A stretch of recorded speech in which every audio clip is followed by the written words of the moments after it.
Well, good morning, doctors, or good evening, actually. And is today the day that you might have decided that the box of Krispy Kreme donuts was meant as a serving of one?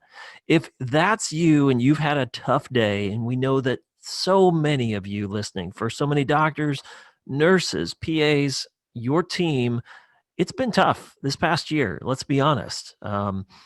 But there is hope. There is light around the corner. Sunshine is coming, and brighter days are ahead very soon. And we want to thank you for joining us. You're about to lean in, listen to some really self-care physician retreat options that your peers and colleagues are putting together. And they talked with us just yesterday here at the Concierge Medicine Today and the Concierge Medicine Forum. And we're bringing you that interview tonight because we want to let you know that what your peers are doing in medicine to around the idea of self-care, the importance of taking care of our healthcare workers in our communities. And I couldn't think of a better day to talk about physician self-care than on National Doctors Day, right? Happy National Doctors Day. Let's lean in, listen. But first, we have just a sneak preview of what you can expect here as you lean in and listen, but also this fall at our conciergemedicineforum.com.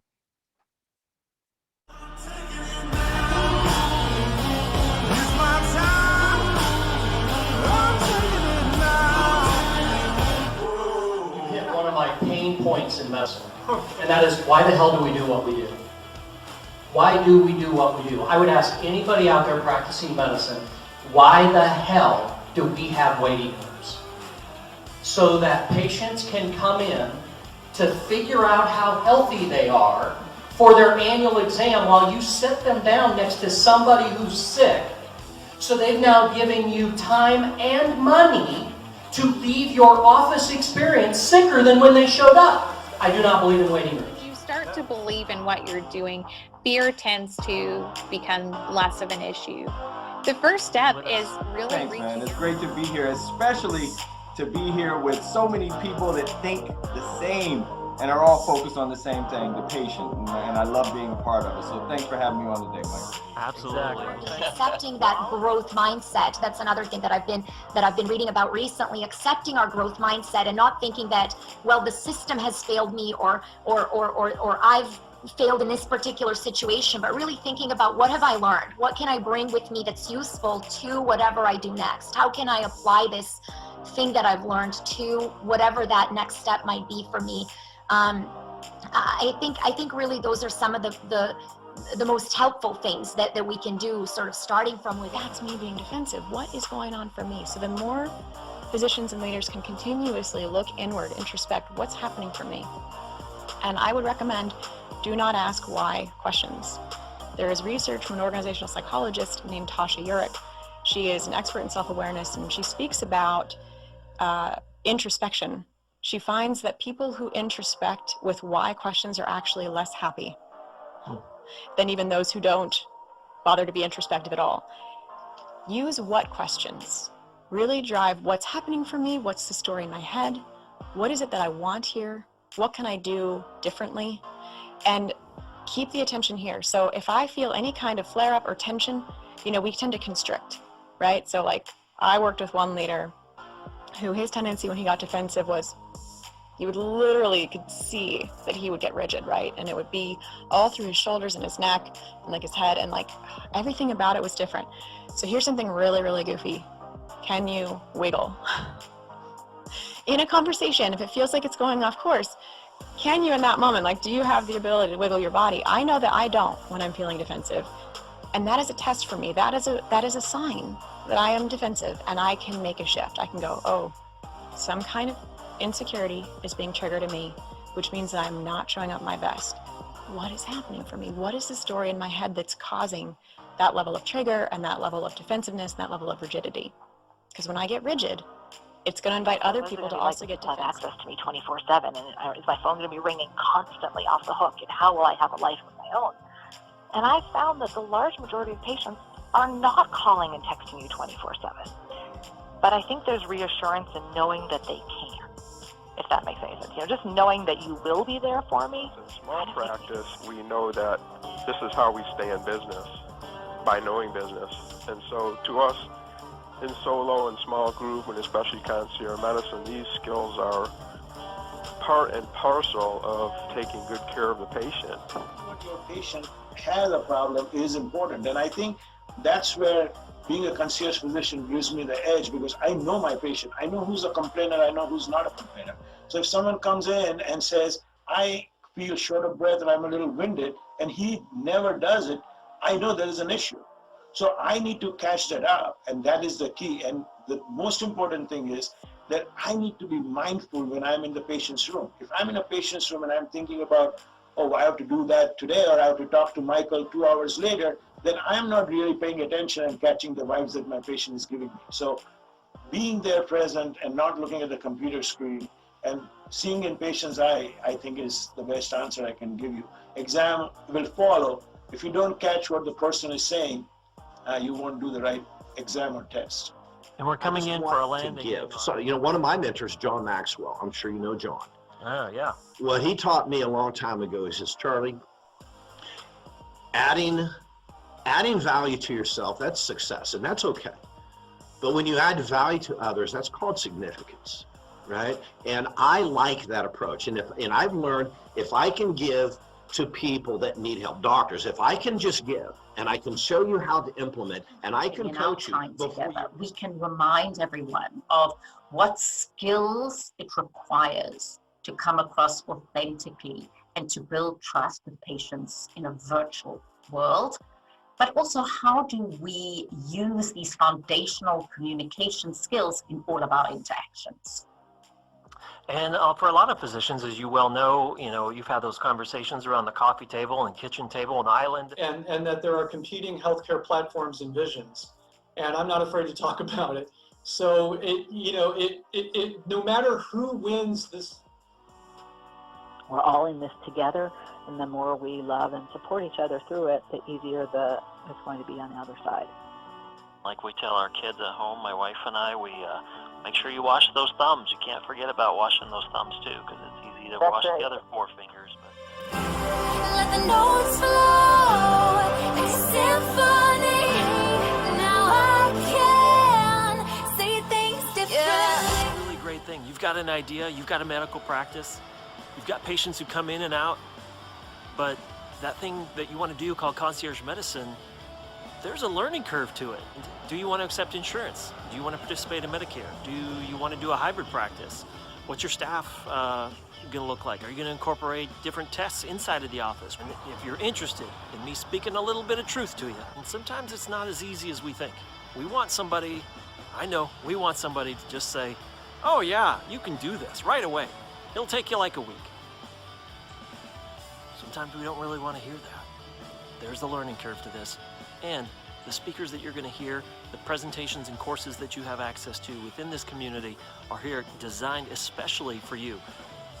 Please go check them out. Slow down, slow down, slow down, slow down. You need to slow down. Welcome to the Docpreneur Leadership Podcast. I'm Michael Tetreault, editor of Concierge Medicine Today, host of the Concierge Medicine Forum, and I'm joined today by 2 special ladies.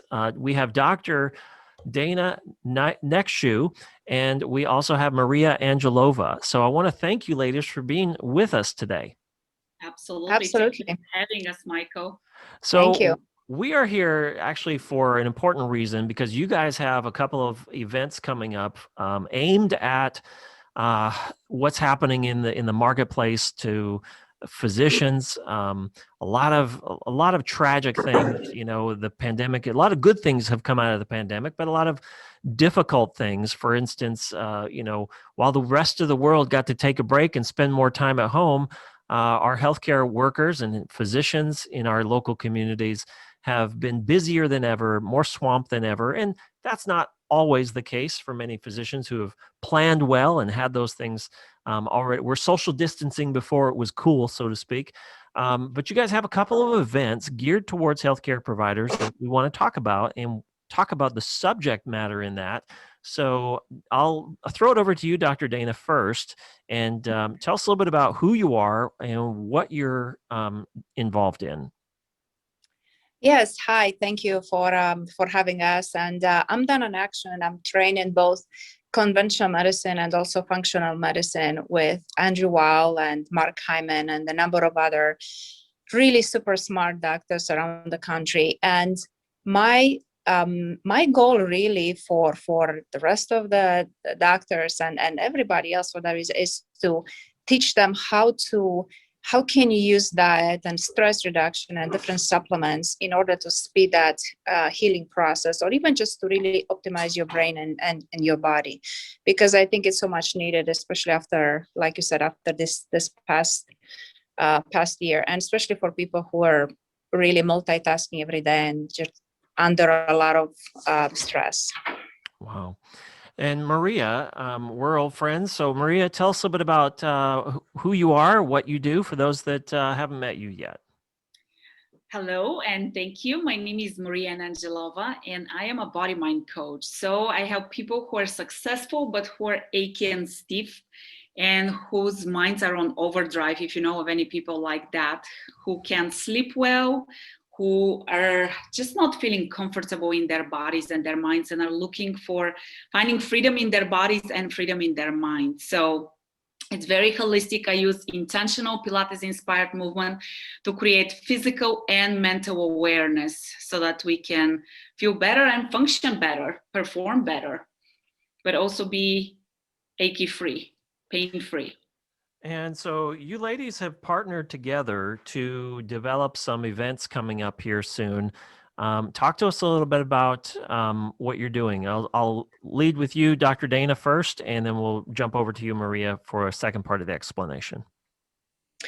Yes, we're really planning and organizing this special wellness retreat where people can really enjoy not only a super clean, nutritious diet, but also they can actually heal through movements, Pilates, mind-body set approach, and the series of other techniques that I'm planning to use, like neurofeedback or alpha steam, or certain devices that is so easy to have available and use for the brain healing. We do have some that are more targeted towards skincare, and I think that's phenomenal because everybody wants to be smart and look good, right? That's affecting our professional life and the way we project ourselves in a community and society. But these are really, I think, unique in the fact that we're approaching from a medical perspective, but also more of a holistic approach with the mind-body techniques that Maria offers. And so, Maria, we'll let you add on to or jump onto that lily pad of topics as well. What are you going to be talking about, adding? Why are you enthusiastic about the healthcare workers that are going to be joining you at this event? You know, I think it's really exciting for people to be able to escape and completely disconnect for a week or so. It is, especially healthcare workers are so on the go. I'm sure Dr. Dana can attest. I have to be that reminding voice to her and be like, make sure you take a break, make sure that you breathe, because they are highly stressed. Their jobs are highly demanding. A lot of them have families, they're multitasking, like Dr. Dana mentioned. And it is so easy to forget to self-care, right? Just because there are only 24 hours in a day and there are only so many things that we can do. And often the thing that falls off first is the self-care. So this is a beautiful opportunity to escape to a nice, beautiful location where you have no responsibilities, no obligations, and it's all about you. Imagine that. All about eating well, sleeping well, resting well, moving, becoming aware of how you move, not just moving. I think a lot of people, we have talked with Dr. Dana about that. People know they need to exercise, they know they need to do mindfulness experiences, meditation, but it becomes the next thing that becomes so automatic instead of intentional. So this is really a big part of it, is to be intentional with taking care of yourself and to really allow yourself to become aware of how you think, maybe why you don't even think you deserve the self-care, to evaluate your thinking, to get you to really ground yourself, calm yourself, and look at life with a fresh perspective. And when is this? Where is it? Tell us a bit about the who, what, where, when, and why, Dr. Dana. We're gonna have different dates and locations. We're gonna have something in Acapulco coming up soon, and also in the fall, most likely beginning of October. But also we're planning on more of local ones, maybe a Friday to Sunday in terms of timing, just so everybody can find that time depending on their work schedule. We wanted to have something that's really available to everybody. Wonderful. And I see that there's one coming up at the end of May in Acapulco, Mexico, May 29 through June 5, for those listening to the audio portion of this. Yes. And we're going to put the links above and below in case you're interested in registering, learning more. We're also going to put the links to Maria's website as well. And you'll have all of that in the links above and below. So, Maria, what type of experiences have, or what has been some of the feedback that you've heard, experienced from those that you've done this recently with? What are they walking away with? What do they like when they arrive, and what are they like when they leave? We'll touch. I'll let Dr. Dana fill in the gaps here in a minute with the middle. But talk to us about the beginning and the end, Maria. I think people have loved, like I said, being able to disconnect, being able to interconnect. Actually, if you're on my website right now, if you go to success stories, you can actually hear live testimonials of people who have joined us on those retreats. The work that I teach people have gained tremendous awareness around their core, what constitutes their core, how they're using muscles that they shouldn't be using, and how they're compensating misalignments. I think a lot of that has been very thought-provoking for people. In terms of mindset, some people have said, wow, I have never felt more relaxed in just that one meditation in probably my entire life. It's just because, again, we don't know how to disconnect. So learning how to disconnect. And I think the other great thing about this thing is that we're teaching people practical things that they can integrate into their own lifestyle. So it's not you come for 5 days, you practice something, and then you come back to reality, the same person.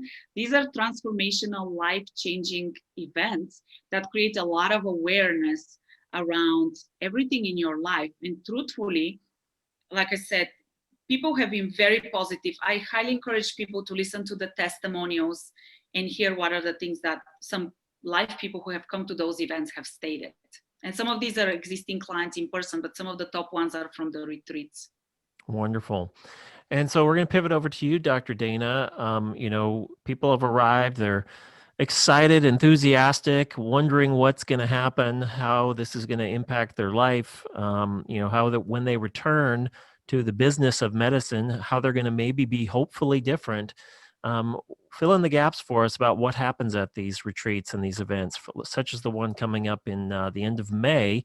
Again, we're going to put the links above and below in case you're listening or want to learn more. Register. Right, absolutely.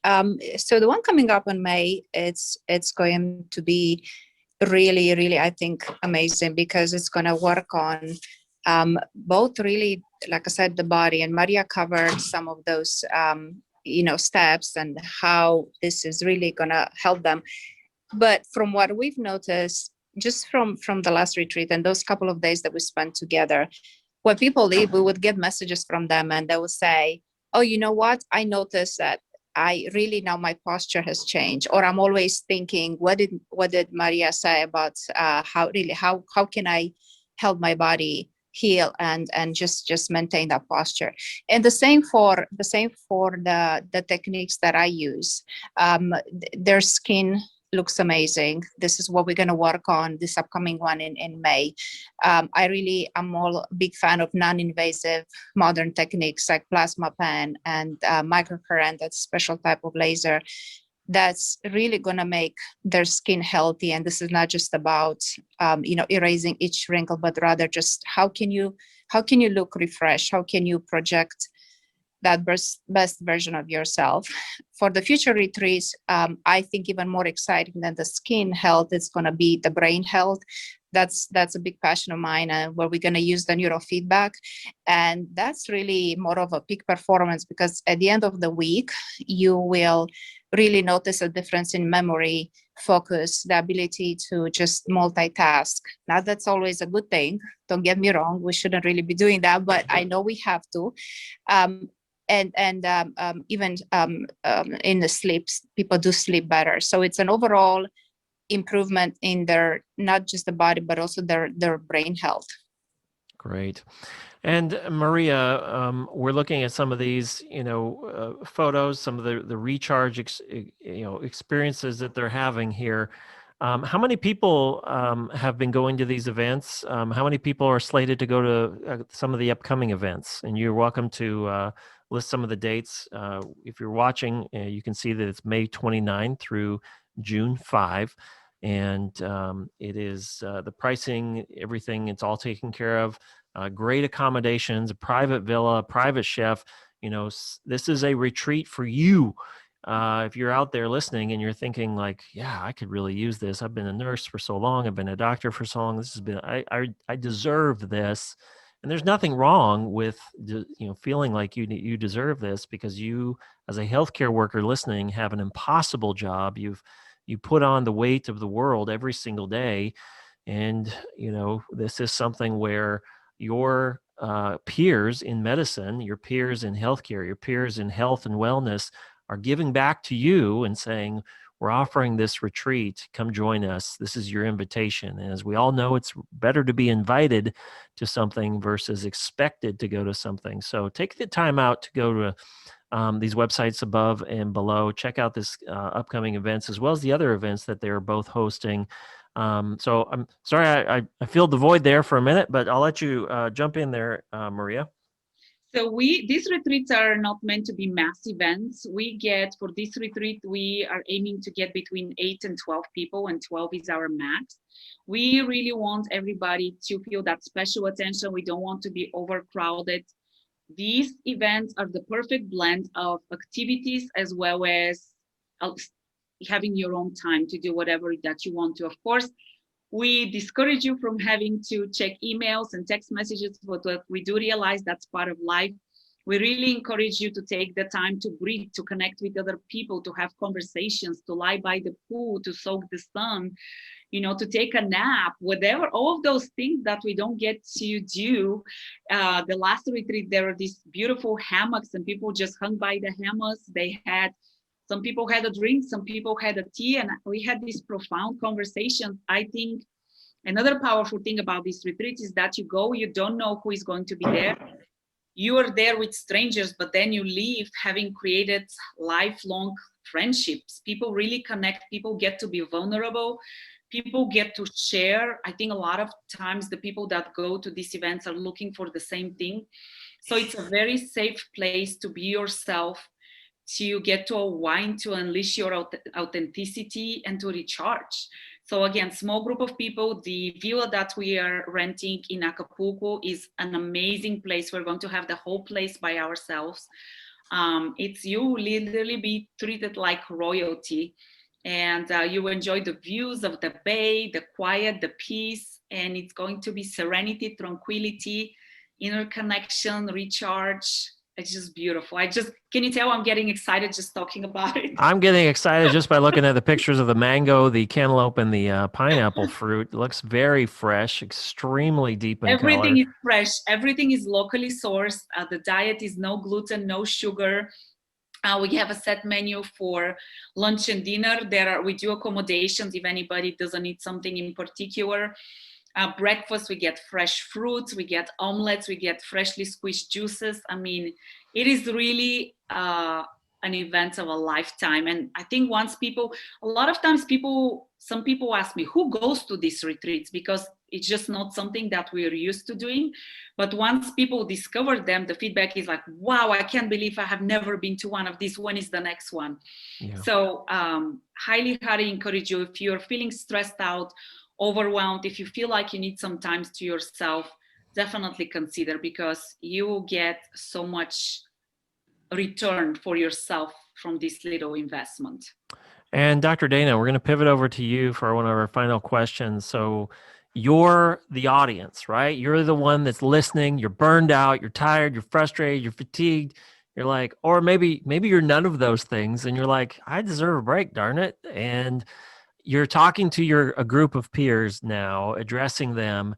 And you're addressing maybe some of them in the room. They're like, I don't have time, or whatever resistance and tension there is in the room. Address that tension for those that are listening that think, I just don't have time to do this. It's been a tough year. Why? What would you say to them in the back of the room? I would definitely say that, unfortunately, I don't think we can afford not to have time for ourselves anymore, because what's happening in medicine, and I'm sure you heard it as well, it's just the intensity, the severity of the burnout, and just day-to-day stress that we encounter is major, and it's affecting us in every single way possible. I would tell them that this is something they could use this time not only for themselves, but maybe they can bring their spouse and reconnect, because I know that's such a huge problem for doctors as well. Having that time and peace of mind to connect with your family, with your spouse, but also kids. When you leave the hospital, your practice and your brain is on fire, you can't just go home and relax. It's definitely affecting their families as well. And I also tell them that, we all know that we're still expecting some hard times ahead of us. And if you don't take care of yourself now, you're not going to have that time in the future. That if you don't see it, or if you don't see yourself more important than anything else, you have to take care of yourself first in order to take care of your family and your patients. I would also add to what Maria said, that I do agree that we make friends, and I think that's very important for doctors as well. And it might not be necessary within the medical field. Sometimes it's more beneficial to have a friend that's an outsider, because they can bring some diversity in our lives. We forget everything else other than medicine. We have a upcoming dinner with our friends from the last retreat, so it's truly a friendship. And I would also say, maybe I know some people are afraid of traveling with COVID, but this is a very safe place, and we have all the precautions in place. We have the testing range in order to come back without a problem. So everything is really smooth, and no need to stress out. Wonderful. Well, and our guests today have been two amazing healthcare workers. You've got Dr. Dana Neacsu, and you can go visit mcimatlanta.com. Also, we'll put the links above and below. And we have Maria Angelova, Rebellious International, Google Rebellious International. We'll also put the links above and below. But it's also rebellious-intl.com. Ladies, thank you for joining us today. I know that this is going to be a wonderful event. It's certainly something that our healthcare workers and community needs. And, as we say a lot around here, it's not about being the best doctor in the world anymore.